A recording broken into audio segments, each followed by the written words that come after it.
This is your boy Kenny Coins, and I'm here with Cary Artac from wickedstocks.com. And you already know what it is. We're going to go over the stock market, we're going to go over some stock picks and the things you guys are interested in.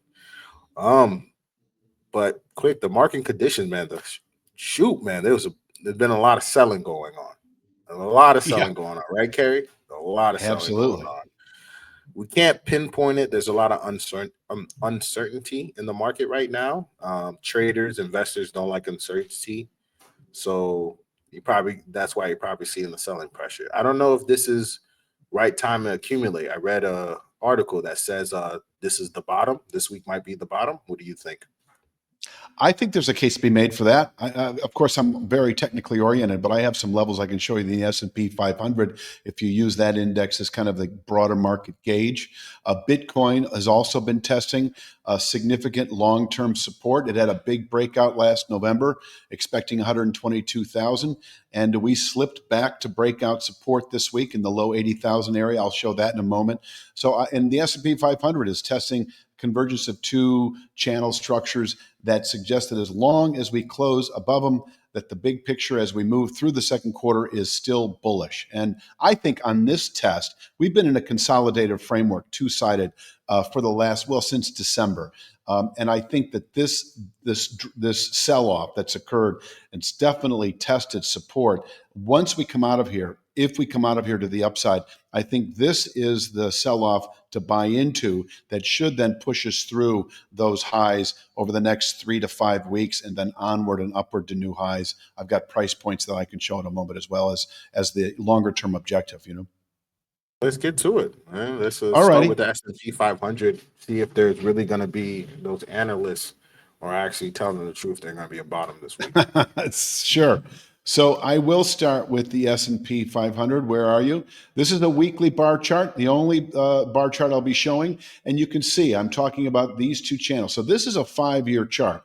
And we've got a horizontal structure at 5803.50. I'm going to just round to I'm going to forget these decimal points. And then you've got this 8-month channel bottom. This is the August low. You can go back to the preceding July high.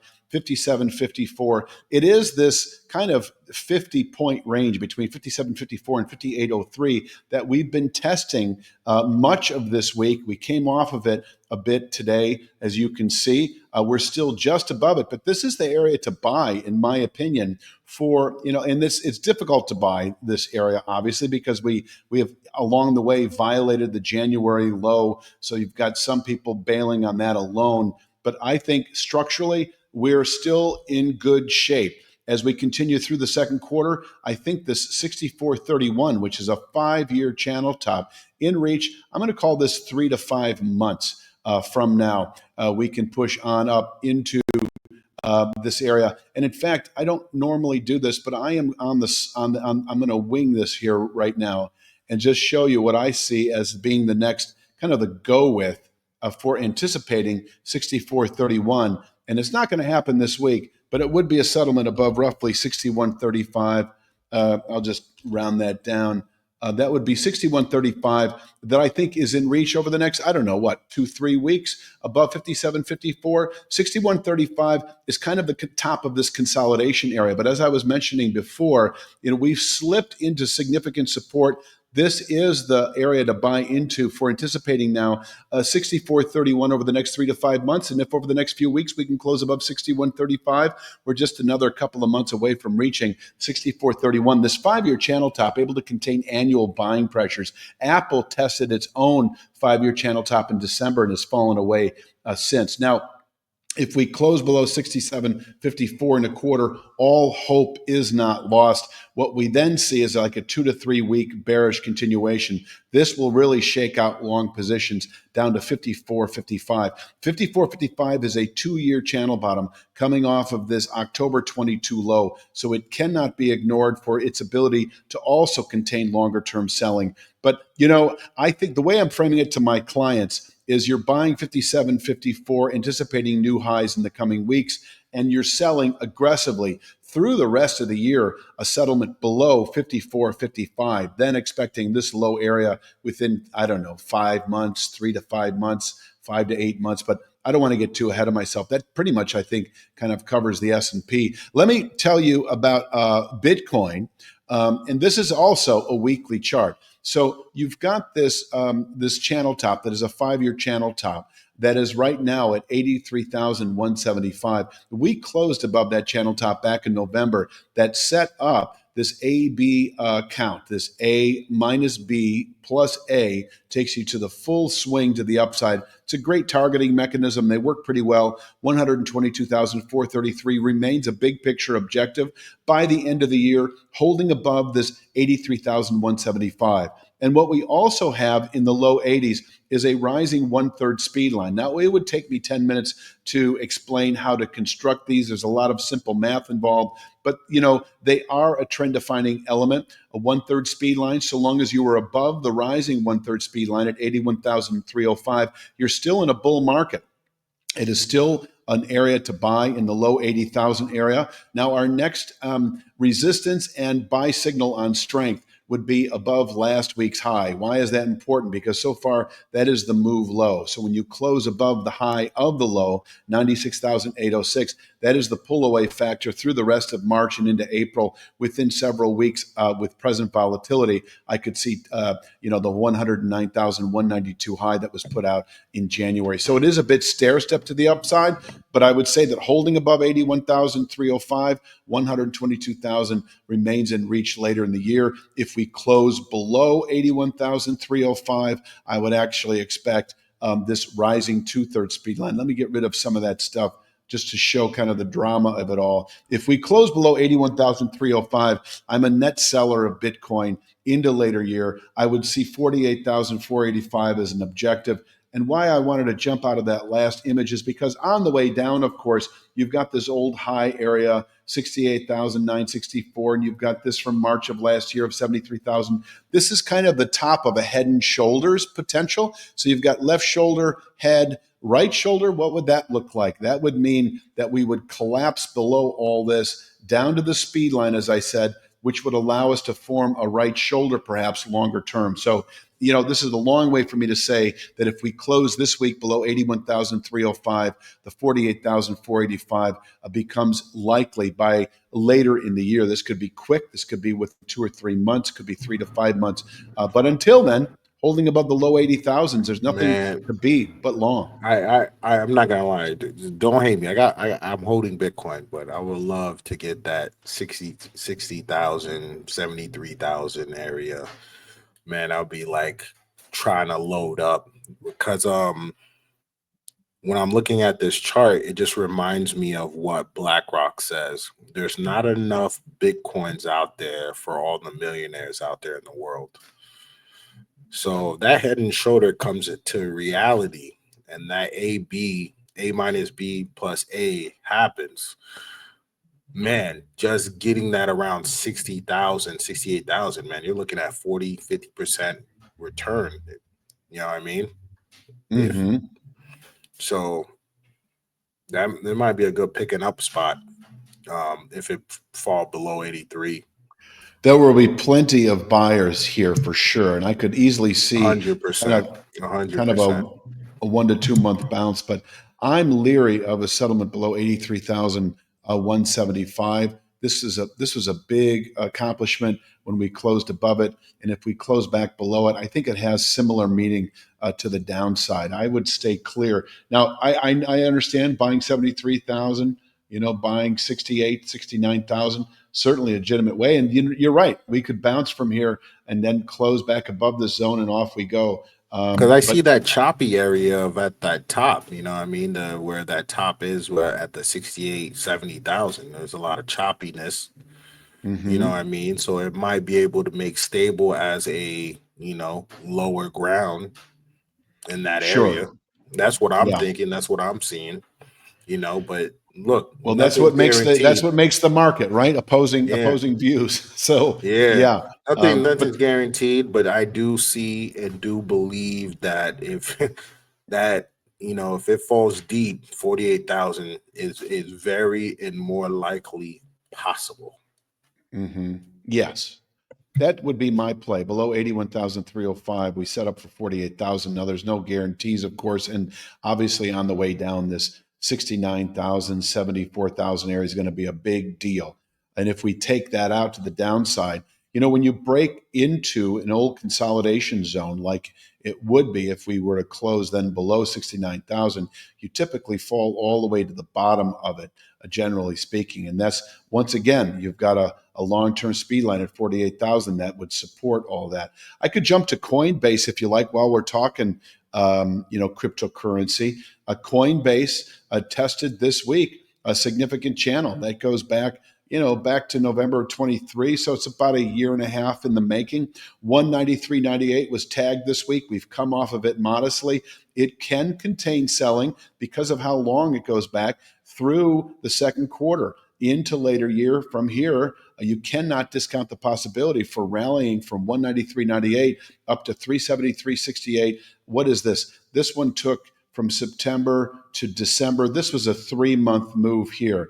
You have a similar range from October to March. This is about a 6-month move. So, over the next 3 to 6 months, we could be pushing into the upper 300 zone. Now, the signal for 373.68 in terms of the pull away factor to the upside for me would be a settlement above this newly formed descending channel top, which is dropping every week. This week at 278.72. We're not going to see that this week, but as we continue into early April, it's already at 255. And, so this will be our near-term ceiling. We could fill this wedge out for a month or two before presumably the market closes above the 278.72 formation. And then you've got a buy signal on strength where you could jump on. This would probably then be kind of a 1 to 2 month move to 373.68. Now, if we close below 193.98 this week, that sets up for a return to this old high area in the 114, 116 region. And this would probably be, I'm guessing a 1 to 2 month move to the downside. But, 193.98 is your trend support. And you can make, this is sort of simple math. You've got a pattern here that remains intact, a rising pattern above 193.98. It disrupts if we close below 193.98. But until then, this is the zone to buy. If you're looking long term, the upper 300. If you're looking near term, it's really the upper 200. I don't know if you had any comments about that, Kenny. I'm going to be honest with you. I've been in Coinbase for a long time. I was in Coinbase. I bought it at like $400 when it back in late 2021. And I averaged it down to I think 200 after being in it so long, buying in at $50 a share, $40, $60 a share, 70. So I got the average down, but that 114, just from experience and looking at this chart, I'm going to tell you, I already feel like it's going to get there.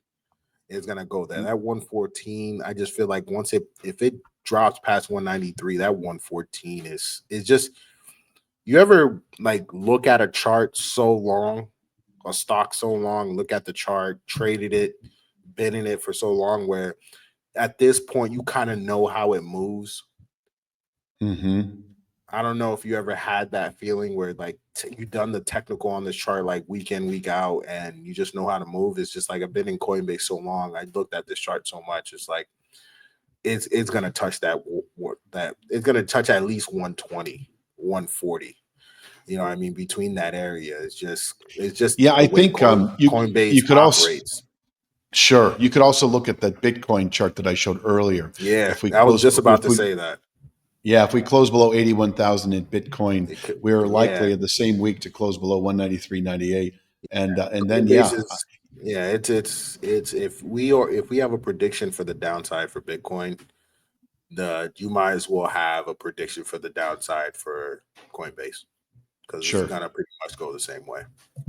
I've got Broadcom and Meta. We could look at Boeing. You wanted to check out, right?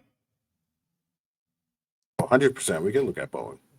Okay, let's take a look at Boeing. So Boeing, it's been a real dog, obviously, since this high in December. Lower lows, lower highs.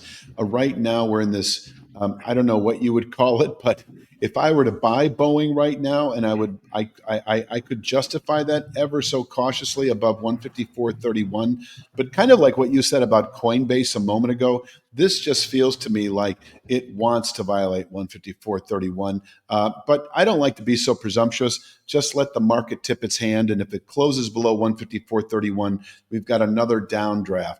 And that should take us back into this low area. We also have a descending channel bottom at 101.51. So I really think it's this channel that would be, we saw this happen. This was from December to April. This was about a 4-month sell off, 5-month sell off. If we close below 154.31, a 3 to 5 month move into really kind of the 89, this 101.51 dropping weekly, I could see that playing out. I'm not interested in owning Boeing at all. If we close below 154.31, I think you can make a bearish case. But I'm going to show this inside channel at 173.26. It has upward pivot point qualities. And for me, that is a settlement above 173.26. And I don't see that happening this week. So before I leave this chart, bearish with a weekly settlement below 154.31. Until then, we could hold this. And if we then close above 173.26, I would anticipate continued gains, 173.26, into this narrowing zone right now. It really is this 217.51 and dropping. So I like Boeing with a settlement above 173.26. I think if I were to trade this, I would observe the testing of 154.31. If it holds, great. I would rather buy it on strength.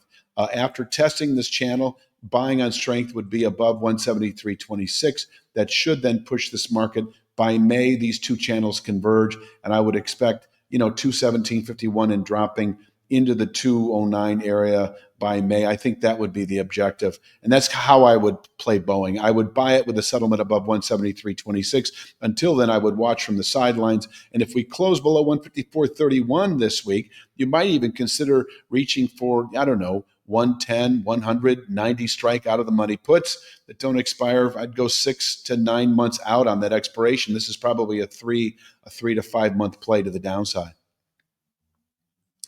I can move on to. Go ahead. One quick second. So I've been shorting Boeing since 230. Okay. I've been shorting it since then. I have a put option and I short the shares as well. I personally think Boeing's going back into the $80 range. Maybe late this year, early next year. I just don't believe in the company, and the chart just been outright struggling. Never made it back to 350, never made it back to 400, 2019, 2018, never made those levels. And it just seems like it just keeps creating just lower lows.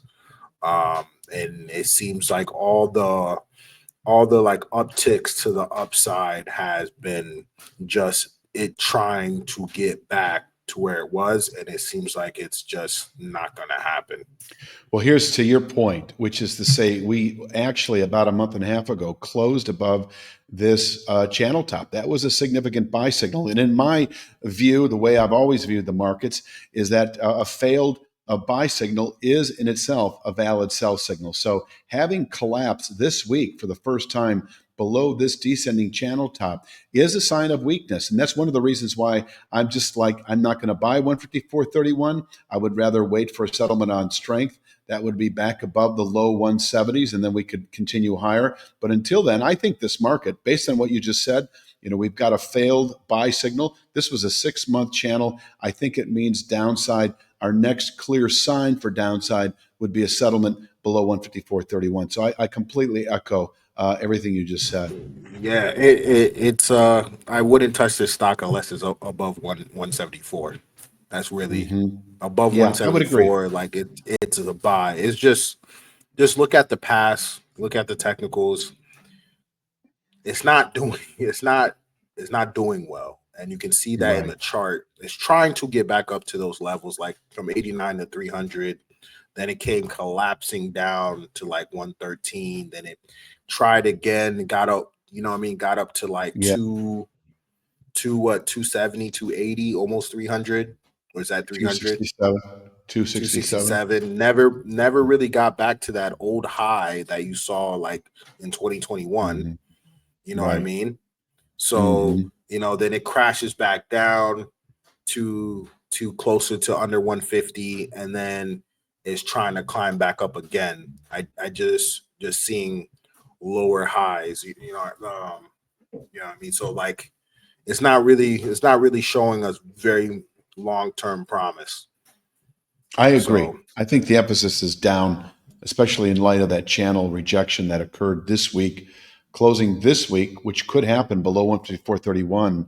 There's also another channel that I kind of missed here. This is that longer term one. As you're talking about all these highs, you've got this long term channel that's also in the very low 100s. So I think you're right. This is where this stock wants to head, if you will. And it's just a matter of time. Closing below 154.31, it gets on the way to doing that, We could take a look at Broadcom if you like. Broadcom tested big channel support this week. This goes back to May of 23, so almost a 2-year channel structure at 184.19. And this channel bottom coming up also correlates pretty well with this high area, this shelf top high that began in June of last year, 185.16. Then you had another series of highs in October at 186.42. I've got a channel bottom at 184.19, all in the mid 180s. This area may well hold and allow upward rotation now in the months ahead to the 275.54 channel top. And this is similar to the chart. What other chart was I looking at just a minute ago that looked just like this? You've got a descending channel top. Coinbase, Yeah. Boeing, Yeah. Was it Boeing? Boeing. Yeah. Oh It no, was it's Coin. Boeing. You're right. It It was was either Coinbase. it was Yeah. Coinbase that looks just like Coinbase tested channel support, long-term possibility 373 with an upward pivot point at 278.72. And so if I go back to Broadcom rather, you've got bottom picking at 184.19. Now, if you're a 3 to 5 week swing trader, you're buying 184.19 and taking profits at 230.69. But if you're more of a longer term position player, you can buy the mid 180s, anticipating the mid 270s and climbing. This could be pretty quick. I mean, this move from August to December, what is that, about 5 months? Now, this could be 5 months. If over the next few weeks we get up and over 230.69, this number is changing every week, dropping.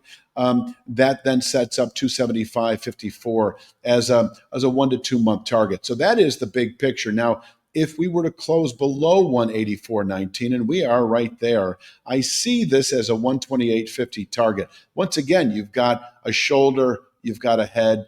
And if you close below 184.19 this week, that's below these highs as well. Once again, you're kind of breaking into an old consolidation area from the top of it back down. They then can, and oftentimes will then follow through all the way to the base, which is 128.50. So closing below 184.19 this week in Broadcom, I would anticipate 128.50 within 1 to 2 months, where we could then consolidate again for an extended period of time. But until then, this is a bullish market. I mean, not near term, of course, not from the December high, but if you go back in time, back to kind of the spring of 23, that trend is still intact as defined by the 184.19 channel bottom. And I'll take us back to this chart just to remind you that 275.54, not out of the question. Later year, closing above this 230.69, lickety split, like within a month or two. I can move on to, I've got two others I can show. A Meta has yet to test its channel bottom, but it's similar to Broadcom. Broadcom tested its channel bottom that goes back, to October. It goes back almost 2 years, 584.59. And I'll say that next week it's 589.02. So it's rising about 4.5 points a week. 584.59 is your trend defining support. It's the last channel that can be constructed coming off of the October 22 low. And it is one that can contain selling pressures on a longer term basis. At this point in time, there's not really, this is just a trend line off the highs. I don't really have a channel. Once we test this channel bottom, then I will point to this trend line as a channel top. But for right now, I am comfortable saying that your next big test is this kind of the high of 740.91. So you can come off of 584.59 and rally back into the 740s within a month or two of doing so. But if we close in the next few weeks below 584.59, and I don't expect to see this channel bottom this week, but we might over the next couple. If we close below 584.59, then we have a good high probably for the year, because over the following 3 to 5 months, I would expect the market to unwind back to this old high from August of 21. 384.33 would be anticipated. This is the last channel. And so it needs to hold for pushing on to new highs over the next few months. If it doesn't, just the opposite, 384.33 likely within about 3 to 5 months. And finally, Nvidia. I cover the Nvidia on our YouTube channel, Wicked Stocks YouTube channel. You can look us up. This is kind of a catching us up on what we were looking at. You and I have been looking at this now almost weekly for the last month and a half. And I'd mentioned how you can sell this descending channel top. I think in the last time I was on your show about a week and a half ago, we were in the midst of testing this channel at 137.30. This was our area to sell as we advise our clients on YouTube, and below which we can fall to 107.23. The way I see the month of March and into April playing out is you can buy 107.23 and 2 to 3 week, 3 to 5 week swing traders can go along here anticipating the upper 130s again, and vice versa. We could test 137.30, then fall away to 107.23. 107.23, solid 8-9 month channel bottom, may well contain selling for the rest of the year. And from here, we can round up not only to 137.30, but you've got channel resistance up here in the low 160s that I would see as a 2 to 3 month likelihood following a test of 107.23. Now, if we close the week below 107.23, then we enter, I don't know, I have two charts here. No, I just have one. Then we enter a significant sell signal that should result in the 76.33 level within probably 2 to 3 months. This could be quick. This could be 3 to 5 weeks, but I think likely or more like 2 to 3 months. Closing below 107.23, 76.33 likely, I'd say by the end of the second quarter, where we could also bottom out on an annual basis. We may even bottom out here well into 26, but I don't expect to see 76.33 unless we close below 107.23. Until then, from here we can round up, and I'll just kind of type that out there. Roughly 161.71. That is next week's number, and climbing. I think that is what's possible over the next few months above 107.23, and that becomes a clarified. Sorry, I'm going to put this channel top in one more time. That becomes clarified above this 137.30 formation. Drops next week to 135.32. Once again, your viewers, if they want to go to our YouTube channel, Wicked Stocks, they'll be able to see all this on a day-to-day basis. Anything to add, Kenny? Anything you want to say? Go ahead. Not really. I agree with the Nvidia. Honestly, I agree with the Nvidia. I think we're looking at like a sweet spot. Just hope it doesn't close below 107. But besides that, I don't think it's going to close below 107. I can't see that happening. Is in that what I call like choppy area, in that support area, in that demand area. So then it's probably going to be range bound between 120 and 161 for until it breaks that. Once it breaks 161, probably a good shot to 175, 200. Yeah, I would think so. I would then look for a long-term channel top that is basically this, and that would take us not much further in the 180s, right? Yeah, that pretty much rounds it out. Hey man, guys, I just want to say thank you for listening. Thank you for watching. Hey, I saw you guys, a lot more guys tuned in on YouTube. Check out wickedstocks.com. Go check out his option plays.